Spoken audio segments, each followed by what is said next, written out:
All right, welcome back to the Trauma Therapist Podcast. My name is Guy McPherson.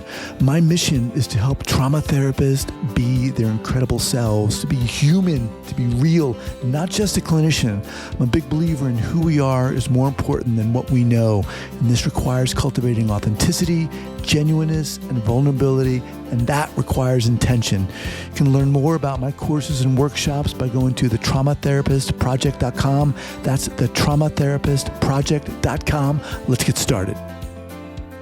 So 5, 4, 3, 2, and 1. All right, folks, welcome back to the podcast. Very excited to have as my guest today, Michelle Cleary. Michelle, welcome. Hi, how are you? All right. So Michelle Cleary is a licensed psychotherapist who is trained in EMDR, holds a certificate in somatic experiencing, or SE, assists at SE trainings throughout the year, is a former adjunct professor for SUNY Stony Brook School of Social Welfare, and maintains a full-time private practice that focuses on treating trauma and eating disorders. Why? Why so much learning and work, you might ask? Well, because after decades of her own life-saving, nurturing therapy, she still struggled with strong eating disorder behaviors, regular bouts of depression, mood shifts, anxiety, and overwhelm. Challenging experiences were interspersed during a time when she was also succeeding, building healthy relationships, learning, and creating. She was happier and healthier than ever, but was still living with a lot of challenging experiences. She's now dedicated to discovering, understanding, and teaching others the way our nervous system and brain-body development contributes to our moods, behaviors, relationships, mental health, and productivity. A lot there, but really well said. Welcome to the podcast. Thank you. Thank you. Glad to be here. So before we get going here, Michelle, share with the listeners where you're from originally and where you are currently. Both Brooklyn originally and currently. Nice. Have you been out of Brooklyn? Yeah. Were you able to get out?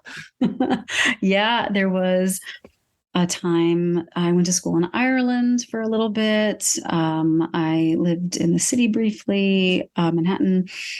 Grew up in Staten Island. So born in Brooklyn, raised in Staten Island, back to Brooklyn, back to Staten Island, back to Brooklyn, a bunch of other places in between. Awesome. All right. So your bio was very interesting because I feel it is very honest about the way things happen and how we experience things. How did this all start for you? And by this, how the heck did you get into this field? The field.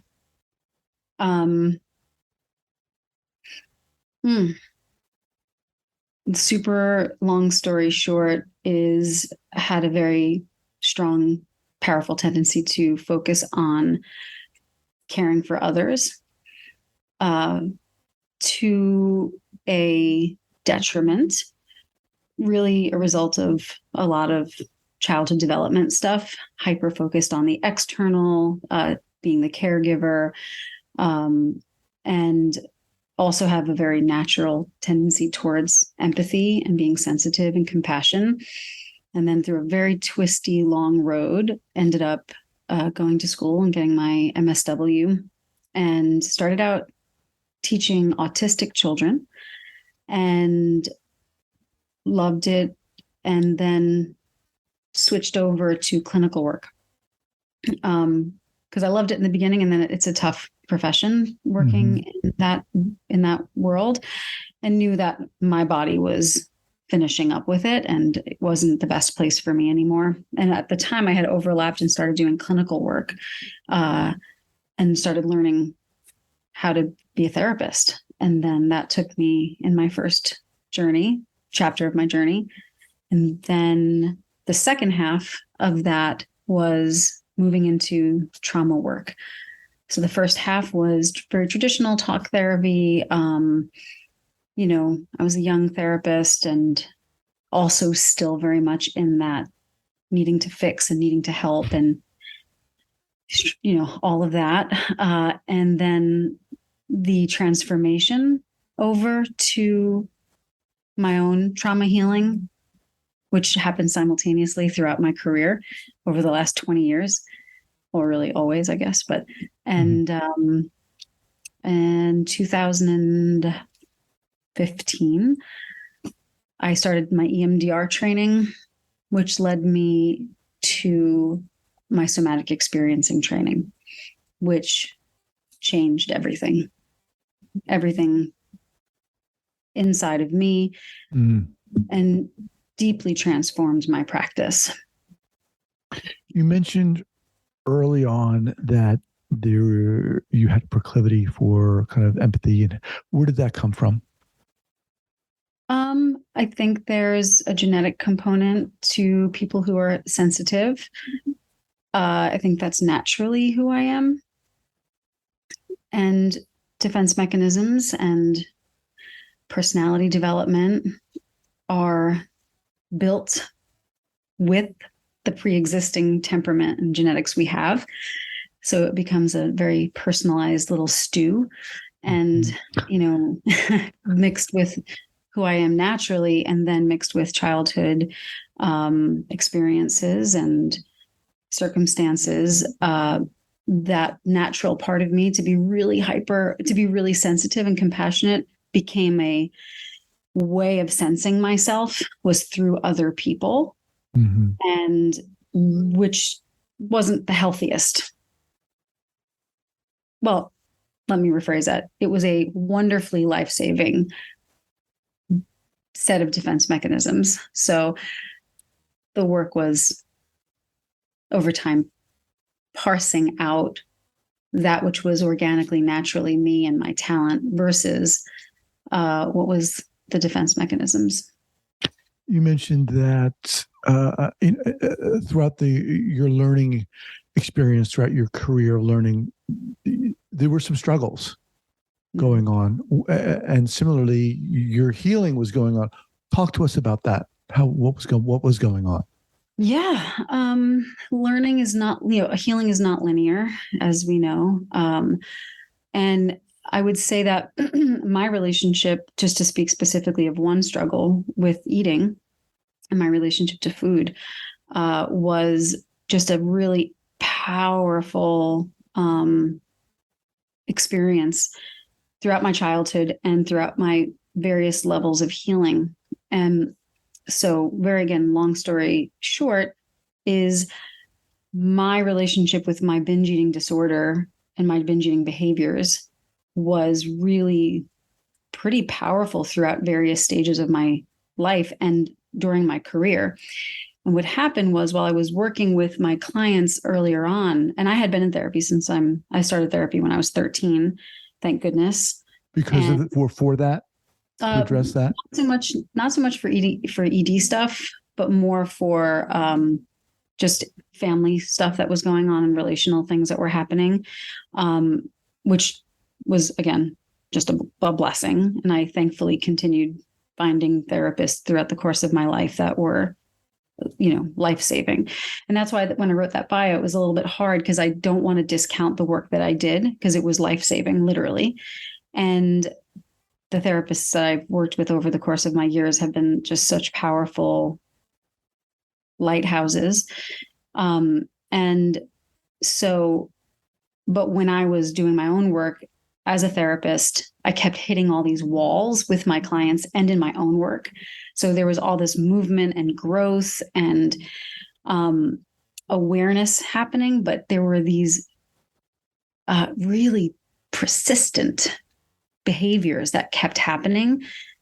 And not until I moved into the world of trauma renegotiation and trauma work through somatic experiencing did things start to really change. And that was, like I said, it started in 2015, 2016. And then it's, all I do now. Not all I do. I do a lot of other things, but. So talk to us about what changed for you when you were introduced to SE. How did it change? What was it about SE that facilitated that change for you?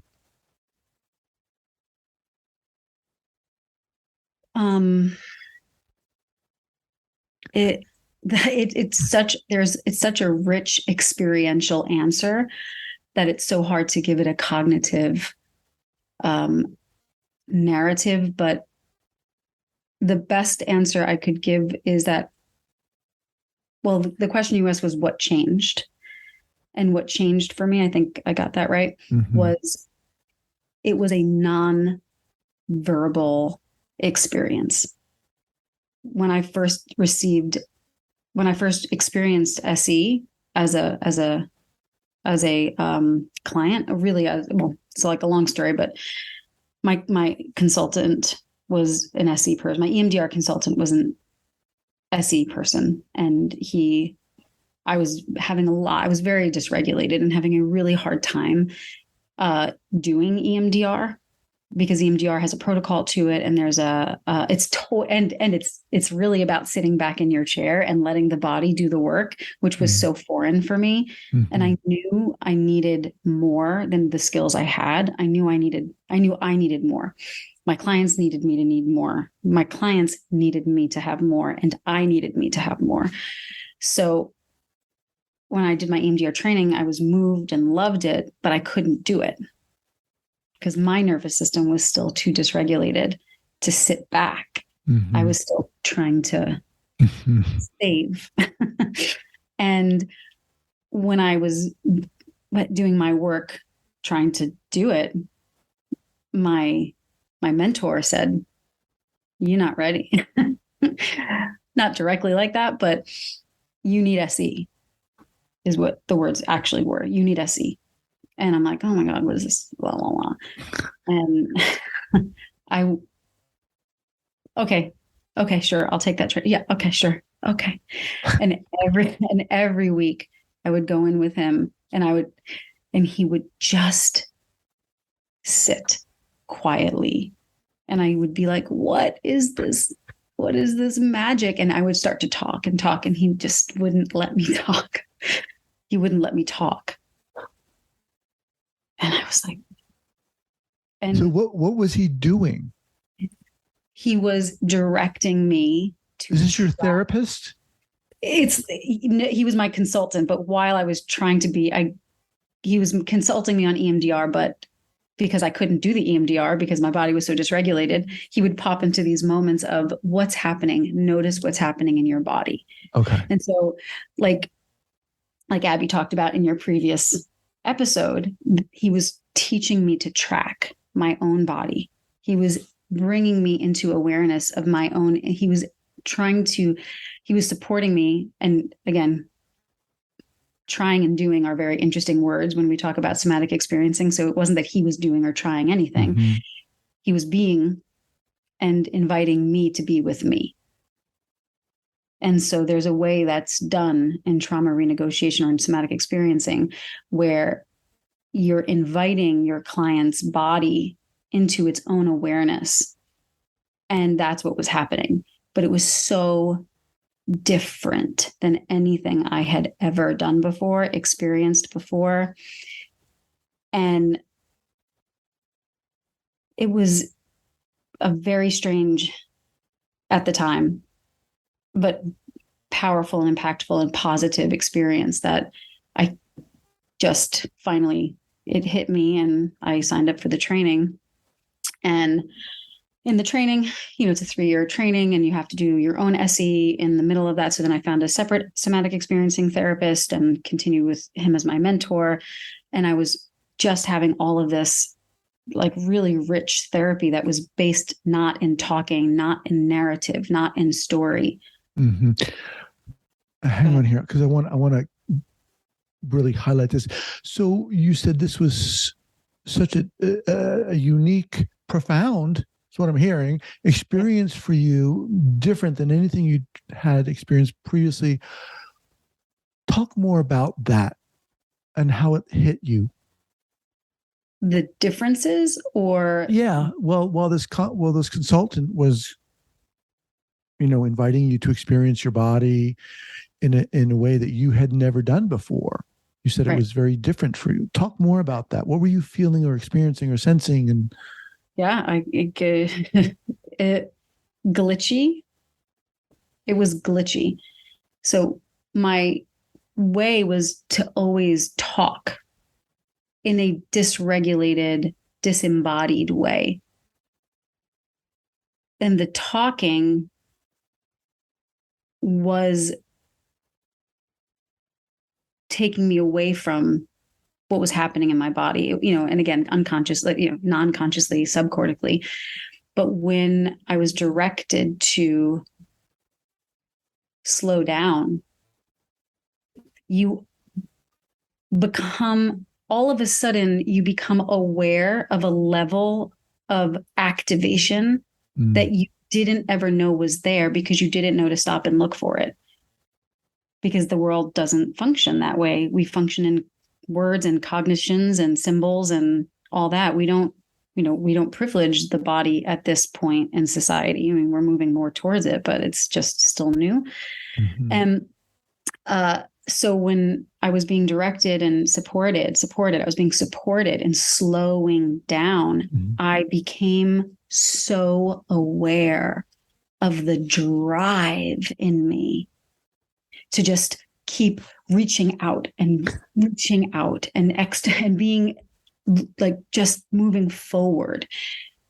And this was this very real, like gentle, but noticeable, energetic, like, no, sit back, like, and then become aware. And I was like, what is this?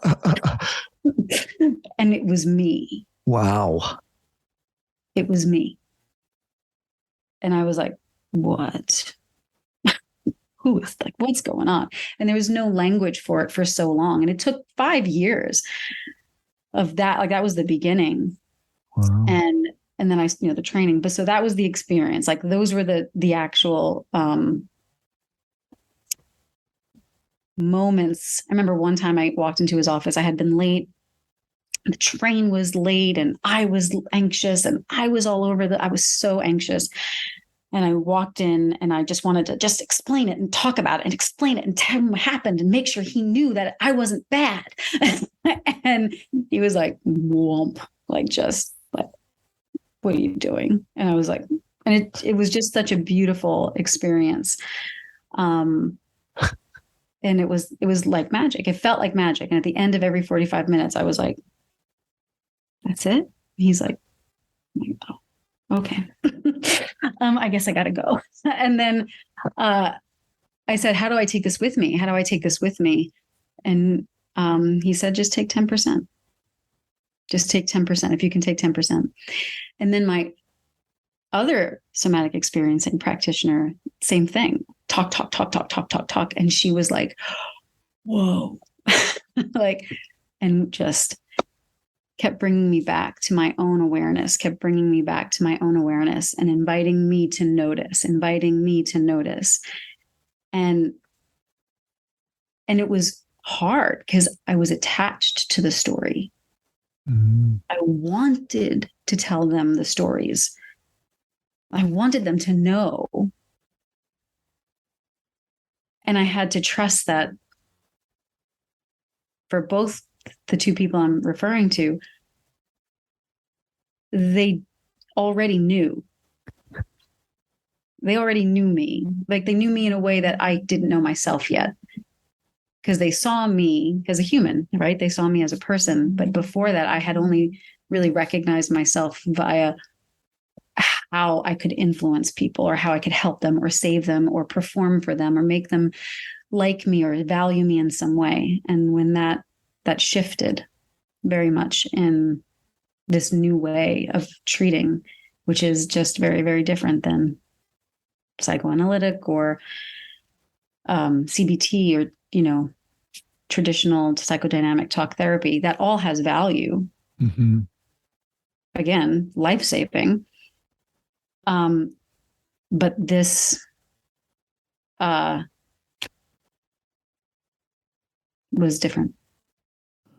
All right, let's just pause here for a second to thank our sponsors. All right, we are back.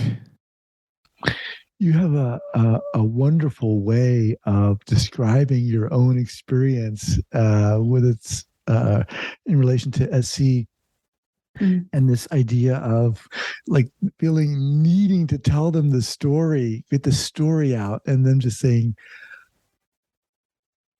talk about, so let's jump a little. You said you started studying SE. Mm-hmm. And what was that like for you?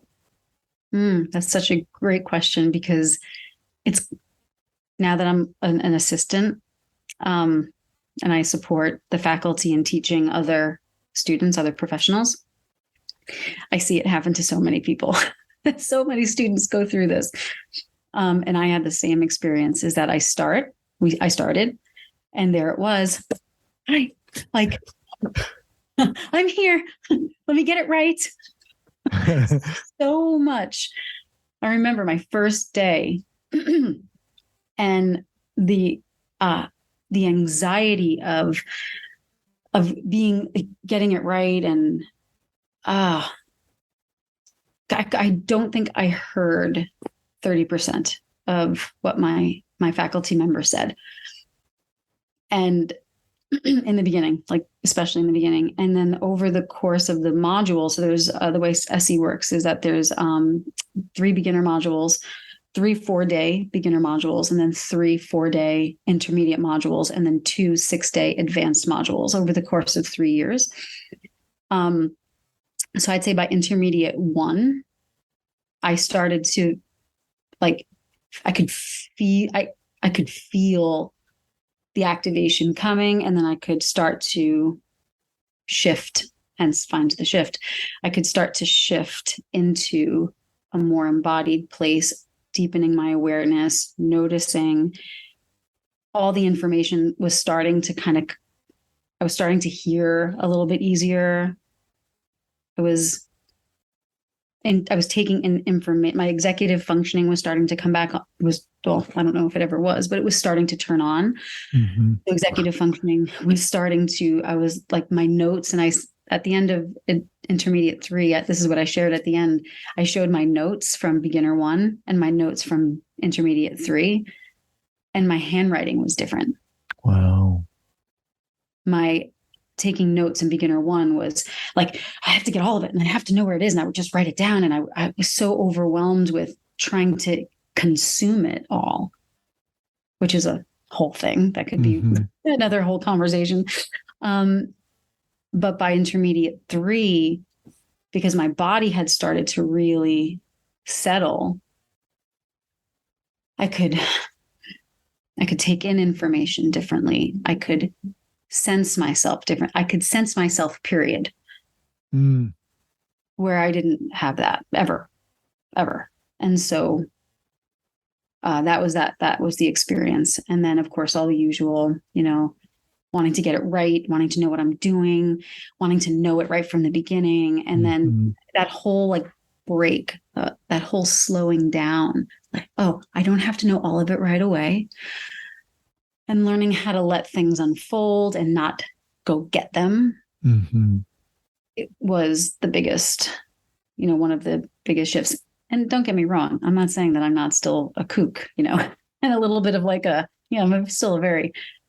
I'm still me, but I just have access. I have access to me now. So that first consultant, that initial consultant, that person sounded pretty experienced. So yeah, I mean, I think you're really fortunate to encounter that person. So this shift that you're so eloquently describing, and the way you're saying, you were like this and needed to tell them the story, but it was a slowing down. Why is that beneficial? How is that beneficial? And how was that beneficial for you? There's so many answers to that, but I mean, there's a spiritual level answer. There's a cognitive answer. There's a, social, emotional answer. Well, let me ask you directly. You are someone who was experiencing, you said binge eating. How did that help you with that? Yeah. So yeah, big answer there is preceding somatic experiencing, and the work I was doing with my previous client, therapist rather, who again, incredible. I finally, how it helped me, and I've reframed the word binge eating as disembodied eating. So with Find the Shift, which is the community that I launched 2 months ago, it's designed to support people to break free from disembodied eating. And I reframed it, or rebranded it, if you will, in that way to explain that binge isn't a behavior. Binging is an experience that happens when you are disembodied. When your nervous system has shifted, because with all this education and all this work and all this learning preceding that, I thought, and many people thought and still think, that binge eating is a behavior that has to be controlled, willpowered away, disciplined away. You have to want it. You have to want it. And I can tell you, I wanted it, but I couldn't stop doing the behavior. And it wasn't until I started to understand the nervous system and the subcortical complex mechanisms that mammals have that cause, or at least deeply influence, so many of the explicit behaviors like binge eating, until that became, once I became aware of that, and I remember the day I got it. I figured it out. It was in the middle of the SE training, the end of the SE training. And I was just I was learning polyvagal theory and deepening my understanding of dorsal vagal and ventral vagal and sympathetic activation and all the different types of nervous system settings. And it finally dawned on me. I was like, oh, I'm dissociated.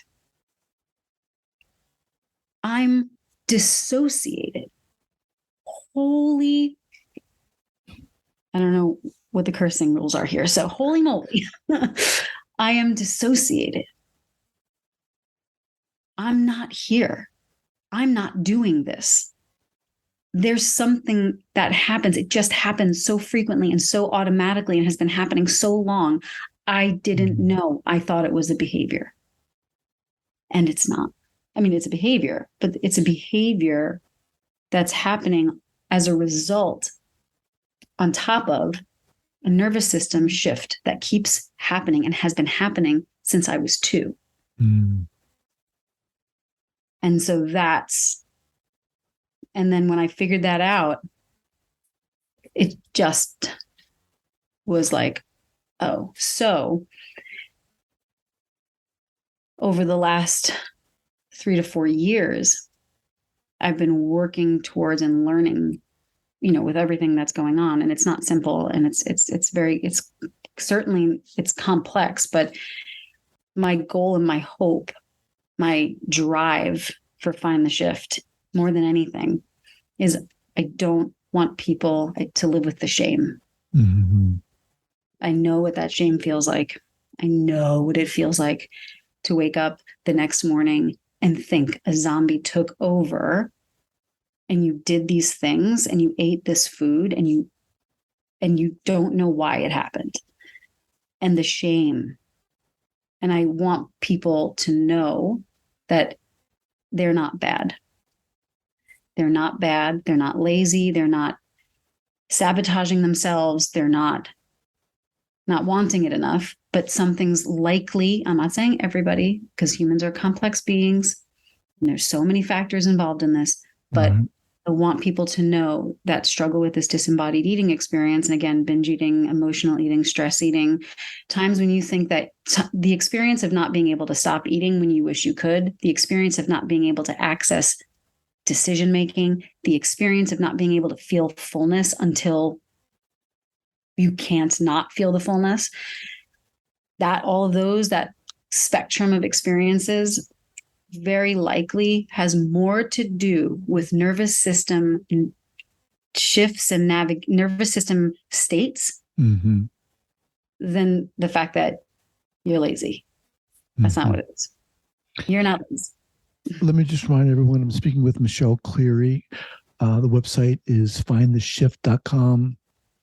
So the disembodied eating has its origins in nervous system dysregulation, Yep. which has its origins in trauma. Yes. Most of the time, if not all the time. I would say a very large percentage of the time. The key is understanding the definition of trauma. Because so many people think trauma is big T. Mm-hmm. This thing happened to me. Right. But chronic stress is also traumatizing to the body. Right. So many people lived in chronic stress environments. And I don't mean stress like, oh, and I know this, but the lights are going to get shut off. Meaning chronic stress if you didn't get enough of the emotional attunement that you needed. So yes, the answer to your question is yes, it is my belief, and evidence supports that trauma or chronic stress or those situations, again, you have to broaden your understanding of what trauma is a huge component to the development of disordered eating. Wow. So let's talk specifically about who you work with and how you work with these individuals, what kind of programs you offer, et cetera. Sure. Currently, the current version of Find the Shift is focused primarily for people who struggle with disembodied eating. If you identify as someone who has struggled with that experience where you feel like you've lost control, you don't know why it keeps happening, all the things I said before, Find the Shift is not appropriate for people who need to be in inpatient or need to be in residential. It's not comprehensive enough for that, but it is designed for folks who struggle with that and are able to function in their lives and their medical situation is stable. And the way it works is it's a community-based program. It's educational based. It's not therapeutic. It's educational. And the goal is there's an 11-step process that I teach people how to increase their interoception, how to define what their signal experiences are, help them understand what a disembodied experience feels like for them, tools on how to shift from disembodied to embodied. And I created a nervous system tracking app that helps people to track their nervous system in a very specific way to help them do something. It offers them some structure, like, if I joined this gym, I would go to these, it gives them something to do, right? It gives them, let me rephrase that. That sounds a little bit like it gives them something to do. It gives them a structure to keep checking in. I call it the daily return, to keep checking into their bodies. So that's the bulk of it. But because this is complex work, there's also supportive experiences that help support this process. As a member of the community, I do something called the daily return every day at 6:45 a.m. I go live and we practice interoception. We have intention setting ceremonies. We have every Monday night we get together as a community and just work on the steps together. Wow. So this program is it live as opposed to a on-demand or recording thing? There's live and on demand. It's a mix of both. So there's on demand components to it, but it's evergreen. It's a membership. It's June 1st, I'm launching a smaller version of it as well. So in the next couple of weeks, there's going to be continued changes and evolution. But as it stands right now, it's a membership. That membership gives you access to the nervous system tracking app. You can't get it on the App Store. Cannot get it on the App Store. And because there's so much education involved, and so much support needed, because it's not as simple as I'm just going to do this thing, So, yeah. What are some of the common misconceptions about disembodied eating that our culture has? That it's behavioral, that if they wanted to, they would stop. Mm-hmm. Just stop eating. The idea that you can wrangle and tie up a behavior and lock it in the closet for your entire life and think it's not going to come out, because it will. Right. Yeah. The belief that people think folks are lazy. And I'm not even going to finish that. That's a whole nother conversation. But I was going to say something else, because we're talking about disembodied eating, but really we could talk about, name it, hoarding, Mm-hmm. like so many behaviors that humans struggle with, substance abuse, addictions to shopping, name it, anger issues. Like there's so many behaviors that we as a species are trying to navigate from this two-dimensional behavioral space, when they're all lying on top of the nervous system. And that's where we have to be focusing. Wow. The program sounds amazing. How can people learn about this? Yeah, findtheshift.com. And it's for men and women. Is this for men and women? Yeah, men, women, working, it's growing. So just naming, we just launched it March 1st. Okay. So it's still small. But the vision is that we're going to have, I have it set up, but we don't have that many members yet. So same circles. So folks that have specific lived experiences, like Black, Indigenous, and other people of color, there's going to be a same circle for them. Men, LGBTQ plus IA, people who live alone, have specific challenges around disembodied eating. Wow. So, as we grow and we build, because again, we're less than, we're little over 2.5 months in. The goal is for the community to really thrive. Right. And you don't have to be an active member of the community, because some people are like, I don't need another, but to just be in it and to see it and to know and even see the posts and people are talking about their struggles. There's something really powerful about seeing that. When you were going through your own shift with these SE consultants, did you have access to any of this kind of support yourself? No. No, I just, I hate to say it that way, because SE was the support. Oh, and you know what else I really want to mention, which is amazing, is embodied recovery for eating disorders. So it's this wonderful, Paula Scatoloni and Rachel Lewis Marlowe have created a protocol for eating disorders that is literally based in this. And I just started taking their training. Mind blowing. I've had her on the both of them on the podcast. Really? Yeah, I'll link up to them. They're awesome. So good. So I found them recently when I was doing research for Find the Shift. I found the chapter that they wrote in the textbook, Trauma Informed Approaches for Eating Disorders, I think is the text. And then when I found them, that chapter, I looked them up and was like, oh, I need that training. So awesome. All right, Michelle, you are incredible. I really, really appreciate sharing your process and your story and your vulnerability. I mean, it's really what I want this podcast to be about, and I'd love to have you back. Yeah, at a later time. I'd love to be back. This is a great chat. I'm excited about your program. I think it's awesome. Thank you. We're gonna keep going. Yeah. All right, we'll be in touch. Yes. Thank you so much, Guy. You're welcome. Take care. Bye.